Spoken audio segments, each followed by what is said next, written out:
अस्सलाम वालेकुम।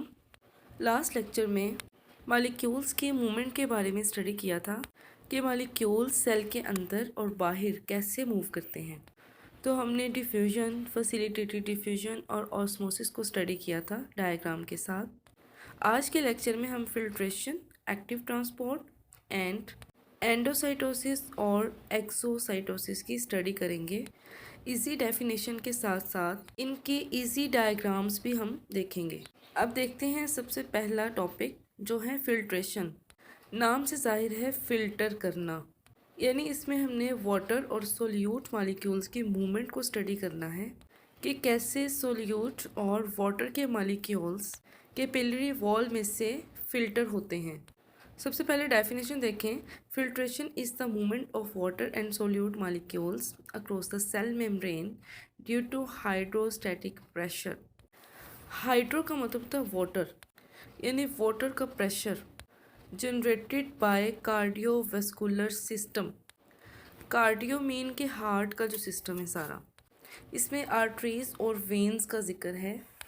अभी डायग्राम के थ्रू आपको बताऊंगी कि कैसे आर्टरीज और वेन्स इसमें पार्टिसिपेट कर रही हैं।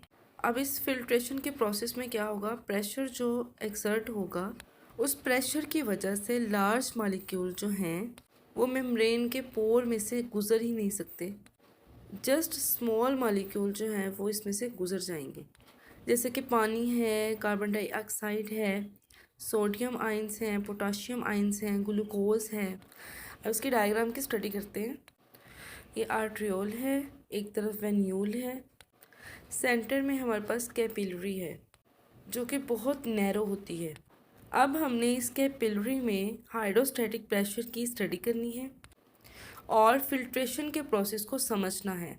अभी जो सेल हैं ये कैपिलरी वॉल हैं।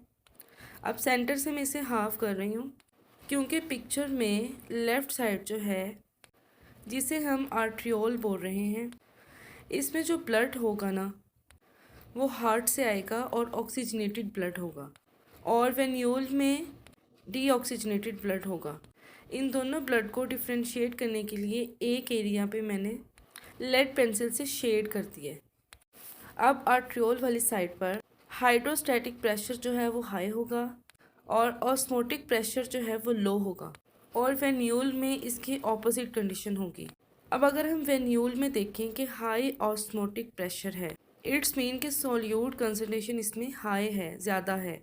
तो लास्ट लेक्चर में मैंने आपको बताया था जहाँ पर सोल्यूट कंसनट्रेशन ज़्यादा हो वहाँ पर वाटर मॉलिक्यूल मूव करेंगे। इट्स मीन यहाँ पर वाटर मॉलिक्यूल अंदर एंटर होंगे, और इसके ऑपोजिट आर्ट्रियोल में होगा वहाँ वाटर मॉलिक्यूल लीव करेंगे क्योंकि वहाँ ऑस्मोटिक प्रेशर लो है।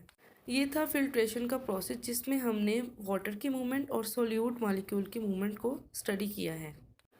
अब ये साइड पे मैं सारे मॉलिक्यूल्स को लिख रही हूँ जो जो इस कैपिलरी वॉल में प्रेजेंट होंगे, जिसमें ऑक्सीजन है, कार्बन डाइऑक्साइड है, सोडियम आयन है, पोटाशियम आयन है, ग्लूकोज है, अमाइनो एसिड्स हैं एंड प्रोटीन्स हैं। अब इनमें से जस्ट स्मॉल मॉलिक्यूल ही फिल्टर आउट होंगे, लार्ज नहीं। अब नेक्स्ट हम देखते हैं एक्टिव ट्रांसपोर्ट। यहाँ तक हमने जितनी ट्रांसपोर्ट देखी वो सारी पैसिव ट्रांसपोर्ट थी, यानी उनमें मॉलिक्यूल्स की मूवमेंट जो थी वो हायर कंसंट्रेशन से लोअर कंसंट्रेशन की तरफ थी और उनमें एनर्जी भी यूज़ नहीं हो रही थी। अब एक्टिव ट्रांसपोर्ट में क्या होगा, लो कंसंट्रेशन से मॉलिक्यूल्स हायर कंसंट्रेशन की तरफ मूव करेंगे। चूँकि लो से हायर की तरफ मूव करना है इसलिए यहाँ पर एनर्जी जो है रिक्वायर्ड होगी। इसके सिंपल एग्जांपल मैं अक्सर ये देती हूँ, जिस तरह आपने अपने घर का सहन जो है वो वॉश किया हो। जब हम वहाँ पर वाइपर लगाते हैं तो हम पानी को हाई मॉलिक्यूल से लो की तरफ लेके जाते हैं। अब अगर यहाँ पर हमें ये करना हो कि हमने पानी को कम से ज़्यादा की तरफ लेकर जाना हो तो वहाँ पर हमारी एनर्जी ज़्यादा लगेगी, क्योंकि नेचर में तो ये है ना, जो चीज़ हाई है, हायर कंसंट्रेशन है जहाँ पर, वहाँ से लो की तरफ जाना है ताकि बैलेंस हो सके। लेकिन हम उस नेचर के ऑपोजिट काम कर रहे हैं, इसलिए हमें एनर्जी रिक्वायर्ड होगी। और यहाँ पर एनर्जी हम कहाँ से लेंगे, एटीपी से लेंगे। यहाँ पर हम सेल मेम्ब्रेन की डायग्राम देखेंगे जहाँ पर कैरियर प्रोटीन्स जो हैं वो एटीपी की एनर्जी को इस्तेमाल करते हुए मॉलिक्यूल्स को उनकी लो कंसंट्रेशन से हाई की तरफ लेकर जाएंगे। ये कैरियर प्रोटीन्स हैं जो कि सोडियम आयन और पोटाशियम आयन को कैरी करेंगी। अब इस कैरियर प्रोटीन की लेफ्ट साइड पर मैंने 3 कर्व बनाए हैं जिसमें 3 सोडियम आयन जो है वो मूव करेंगे। और डायग्राम में राइट साइड पर 2 पोजीशंस हैं और उनकी शेप भी चेंज है। इन 2 पोजीशन के थ्रू पोटाशियम आयन जो है वो मूव करेंगे। डायग्राम में मैं 4 कैरियर प्रोटीन शो करूंगी जिसमें हम सोडियम और पोटाशियम की मूवमेंट को देखेंगे। एक साइड पर हमने सोडियम के लिए 3 पोजीशन बनानी है और दूसरी साइड पर हमने पोटाशियम के लिए 2 पोजीशन शो करनी है। अब देखते हैं कि यहाँ पर सोडियम आयन इन 3 पोजीशन पे अपने आप को कैसे अटैच करते हैं और एटीपी का इस्तेमाल करते हुए वो ट्रांसपोर्ट करेंगे सोडियम आयंस की। सबसे पहले देखिए सोडियम आयन कैरियर प्रोटीन के पास आए, फिर अपनी पोजीशन पर अटैच हुए और फिर सेल के अंदर जो है वो मूव कर गए।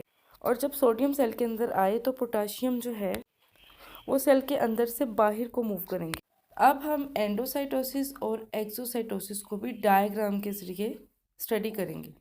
एंडोसाइटोसिस, एंडो मीन अंदर, साइटोसिस मीन सेल, यानी the process by which the cell membrane surrounds a particle and encloses the particle into a vesicle by bring the particle into the cell। यानी cell के अंदर लाने के लिए पहले cell membrane उसके गिर सराउंड करेगी, फिर सेल मेम्ब्रेन उसका वेसिकल बनाएगी, यानी वो जस्ट बाहर एक पार्टिकल। जब वो सेल के अंदर आएगा सेल मेम्ब्रेन अपनी मेम्ब्रेन जो है ना उसके गिर्द लपेट देगी। अब उस पार्टिकल के गिर्द मेम्ब्रेन आ गई है, हम उसको वेसिकल बोल देंगे। अब उसके लिए इजी है कि वो सेल में मूव कर सके। अब मॉलिक्यूल्स को अंदर लेके आने के 2 हमारे पास प्रोसेस हैं, या तो वो मॉलिक्यूल्स सॉलिड फॉर्म में आएंगे या फिर लिक्विड में। अगर तो सॉलिड फॉर्म में आएंगे हम इसको फाइगोसाइटोसिस बोल देंगे, अगर वो लिक्विड फॉर्म में आएंगे तो हम इसको पिनोसाइटोसिस बोल देंगे। पीने से आपने याद रखना है, पानी या लिक्विड हम पीते हैं तो पिनोसाइटोसिस। अब डेफिनेशन देखें, phagocytosis bringing solid particles into the cell and pinocytosis bringing liquid particles into the cell. एक थर्ड टाइप की होती है रिसेप्टर मीडिएटेड एंडोसाइटोसिस।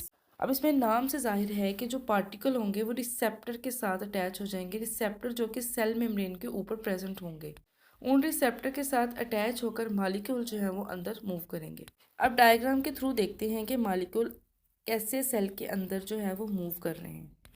अब ये तीनों मैंने मेंशन कर दी हैं, phagocytosis, pinocytosis and receptor mediated. अब सबसे पहले इन तीनों की सेल मेम्ब्रेन हम ड्रा करेंगे। ये रिसेप्टर मीडिएटेड है तो इसके ऊपर रिसेप्टर शो करेंगे। अब सेल मेम्ब्रेन के अंदर जो है उसको हम साइटोप्लाज्म बोलेंगे। अब सेल मेम्ब्रेन के बाहर जो हुआ एक्स्ट्रा सेलुलर फ्लूइड होगा। अब फाइगोसाइटोसिस में देखें कि कैसे सॉलिड पार्टिकल जो है वो मेम्ब्रेन के थ्रू अंदर मूव करता है और फूड वैक्यूल बन जाता है। और पिनोसाइटोसिस में देखें लिक्विड पार्टिकल अंदर मूव करेंगे और वो वेसिकल्स बना देंगे। अब रिसेप्टर मीडिएटेड में सेल मेम्ब्रेन जो है वो रिसेप्टर के थ्रू पार्टिकल्स को अंदर लेके आएगा और वहाँ पर हमारे पास कोटेड वैक्यूल्स बन जाएंगे। अब रिसेप्टर वाले में 2 चीज़ों का जिक्र है, एक तो रिसेप्टर है, एक कोटेड पिन्स हैं। जो कोटेड पिन्स हैं ना वो वेसिकल के बाहर हैं, इसलिए हम इस वेसिकल को कोटेड वेसिकल का नाम देंगे। इस तरह से आपने ये डायग्राम जो है वो बनानी है। अब हम एक्सोसाइटोसिस की डेफिनेशन देखेंगे और एंडोसाइटोसिस और एक्सोसाइटोसिस का एक जनरल मैकेनिज्म जो है वो यहाँ मैं ड्रा करूँगी। अब सबसे पहले डेफिनेशन देखें, exocytosis is a process by which a substance is released from the cell. Exo mean exit, यानी बाहर जाना, रिलीज होना। अब कैसे मूव करेगा? Through a vesicle. वो वेसिकल जो एंडोसाइटोसिस के दौरान बना था। अब एक्सो के केस में वो वेसिकल सेल मेम्ब्रेन के पास जाएगा, वहाँ पर फ्यूज़ करेगा और वहाँ से मटेरियल जो है वह एक्सटर्नल इन्वायरमेंट में रिलीज़ कर देगा। और इस तरह से वो सेल मेम्ब्रेन जो कि एंडोसाइटोसिस के दौरान वेसिकल को मिली थी, अब वो मेम्ब्रेन जो है वो सेल मेम्ब्रेन के पास दोबारा से वापस आ जाएगी। अब ये इसका जनरल मैकेनिज्म है। एंडो में देखें पार्टिकल अंदर मूव कर रहा है और एक वेसिकल बना देता है, इसमें सेल मेम्ब्रेन जो है इन्वेजिनेट करेगा। एक्सो में देखें कैसे वैक्यूल जो है वो सेल मेम्ब्रेन के साथ फ्यूज़ करेगा और मटेरियल को बाहर रिलीज़ कर देगा। ये था आज का टॉपिक, आसान डेफिनेशन और आसान डायग्राम के साथ। उम्मीद करती हूँ कि आप सब लोगों को समझ आ गई होगी। अगर अच्छा लगे लेक्चर तो उसे लाइक ज़रूर करें। अगर आप लोग इस चैनल पे न्यू हैं तो इसको सब्सक्राइब कर दें। शुक्रिया।